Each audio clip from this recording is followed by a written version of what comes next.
Dialogue du Chapon et de la Poularde, 1763. Voltaire. Le Chapon. Ah, mon Dieu. Ma poule te voilà bien triste. Qu'as-tu? La Poularde. Mon cher ami, demande-moi plutôt ce que je n'ai plus. Une maudite servante m'a prise sur ses genoux, m'a plongé une longue aiguille dans le cul, a saisi ma matrice, l'a roulée autour de l'aiguille, l'a arrachée et l'a donnée à manger à son chat. Me voilà incapable de recevoir les faveurs du chantre du jour et de pondre. Hélas, ma bonne, j'ai perdu plus que vous. Ils m'ont fait une opération doublement cruelle.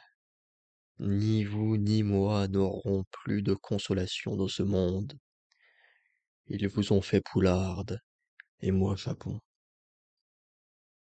La seule idée qui adoucit mon état déplorable, c'est que j'entendis ces jours passés, près de mon poulailler, résonner deux abbés italiens à qui on avait fait le même outrage, afin qu'ils pussent chanter devant le pape avec une voix plus claire.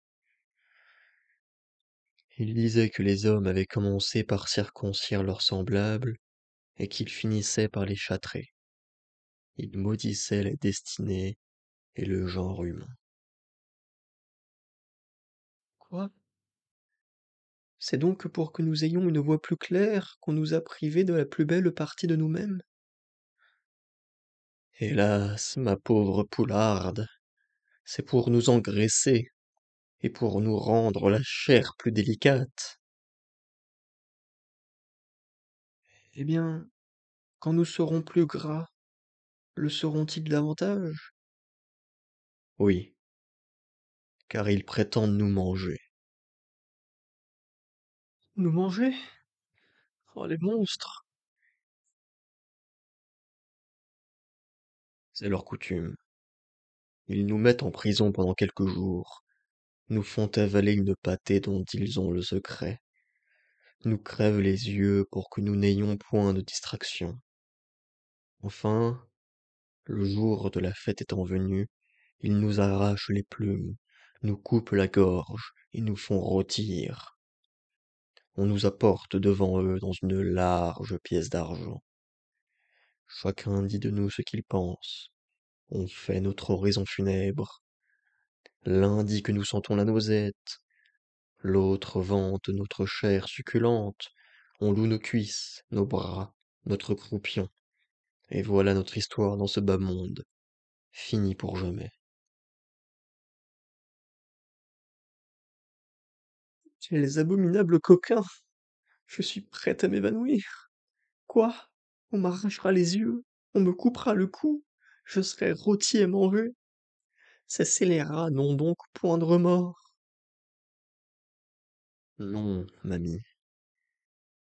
Les deux abbés dont je vous ai parlé disaient que les hommes n'ont jamais de remords des choses qu'ils sont dans l'usage de faire.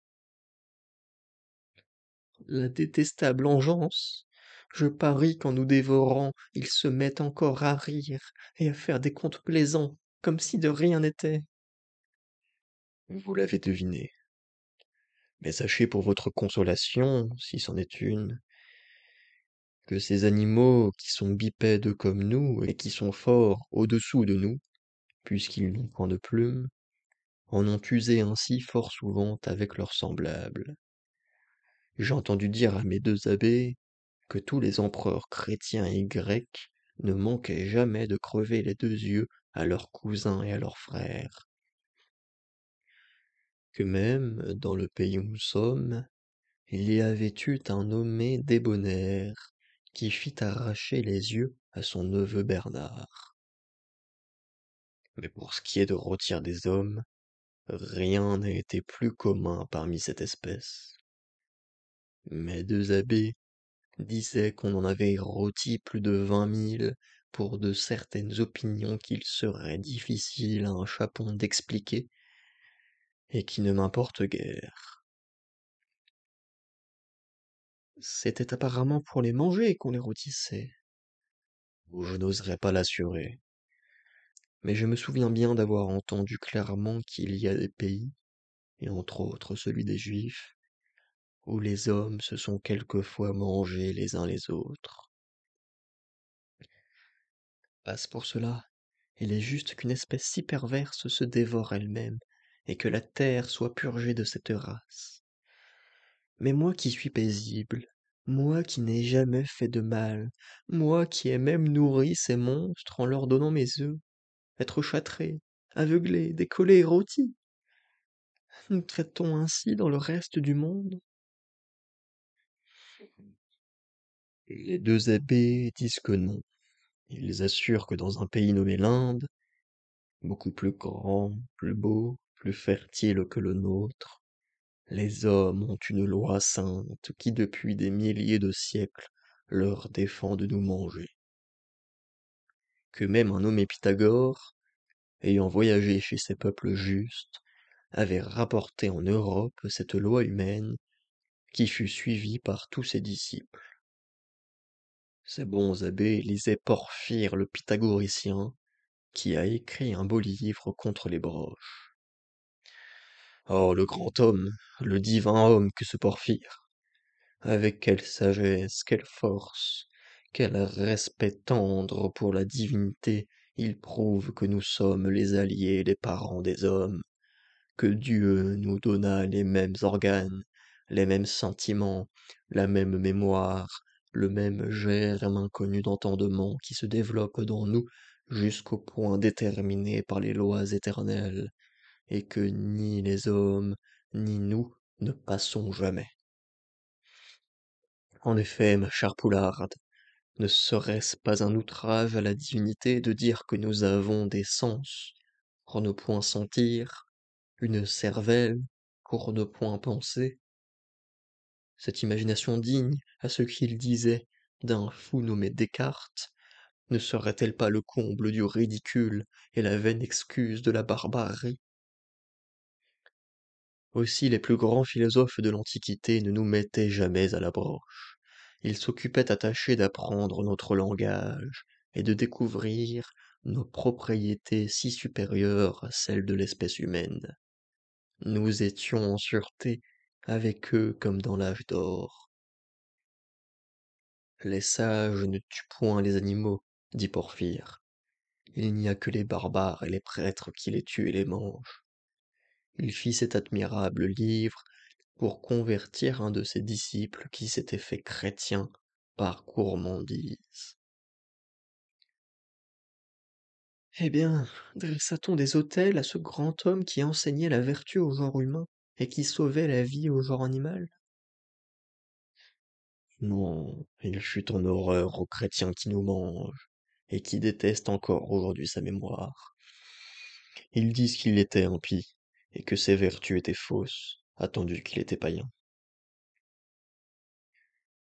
Que la gourmandise a d'affreux préjugés! J'entendais l'autre jour, dans cette espèce de grange qui est près de notre poulailler, un homme qui parlait seul devant d'autres hommes qui ne parlaient point. Il s'écriait que Dieu avait fait un pacte avec nous et avec ces autres animaux appelés hommes, que Dieu leur avait défendu de se nourrir de notre sang et de notre chair. Comment peuvent-ils ajouter à cette défense positive la permission de dévorer nos membres bouillis ou rôtis? Il est impossible, quand ils nous ont coupé le cou, qu'il ne reste beaucoup de sang dans nos veines. Ce sang se mêle nécessairement à notre chair. Ils désobéissent donc visiblement à Dieu en nous mangeant. De plus, n'est-ce pas un sacrilège de tuer et de dévorer des gens avec qui Dieu fait un pacte? Ce serait un étrange traité que celui dont la seule clause serait de nous livrer à la mort, où notre Créateur n'a point fait de pacte avec nous, où c'est un crime de nous tuer et de nous faire cuire. Il n'y a pas de milieu. Ce n'est pas la seule contradiction qui règne chez ces monstres, nos ennemis éternels. Il y a longtemps qu'on leur reproche qu'ils ne sont d'accord en rien. Ils ne font des lois que pour les violer. Et, Ce qu'il y a de pis, c'est qu'ils les violent en conscience. Ils ont inventé sans subterfuge, sans sophisme pour justifier leurs transgressions. Ils ne se servent de la pensée que pour autoriser leurs injustices, et n'emploient les paroles que pour déguiser leurs pensées. Figure-toi que, dans le petit pays où nous vivons, il est défendu de nous manger 2 jours de la semaine. Ils trouvent bien moyen d'éluder la loi. D'ailleurs, cette loi, qui te paraît favorable, est très barbare. Elle ordonne que ces jours-là, on mangera les habitants des eaux. Ils vont chercher des victimes au fond des mers et des rivières. Ils dévorent des créatures dont une seule coûte souvent plus de la valeur de son chapon. Ils appellent cela jeûner, se mortifier. Enfin, je ne crois pas qu'il soit possible d'imaginer une espèce plus ridicule à la fois, et plus abominable, plus extravagante, et plus sanguinaire. Eh mon Dieu! Ne vois-je pas venir ce vilain marmiton de cuisine avec son grand couteau? C'en est fait, mamie. Notre dernière heure est venue. Recommandons notre âme à Dieu. Que ne puis-je donner au scélérat qui me mangera une indigestion qui le fasse crever? Oh, mais les petits se vengent des puissants par devint souhait, et les puissants s'en moquent. On me prend par le cou. Pardonnons à nos ennemis. Je ne puis. On me serre, on m'emporte. Adieu, mon cher Chapon. Adieu pour toute l'éternité, ma chère Poularde. Adieu.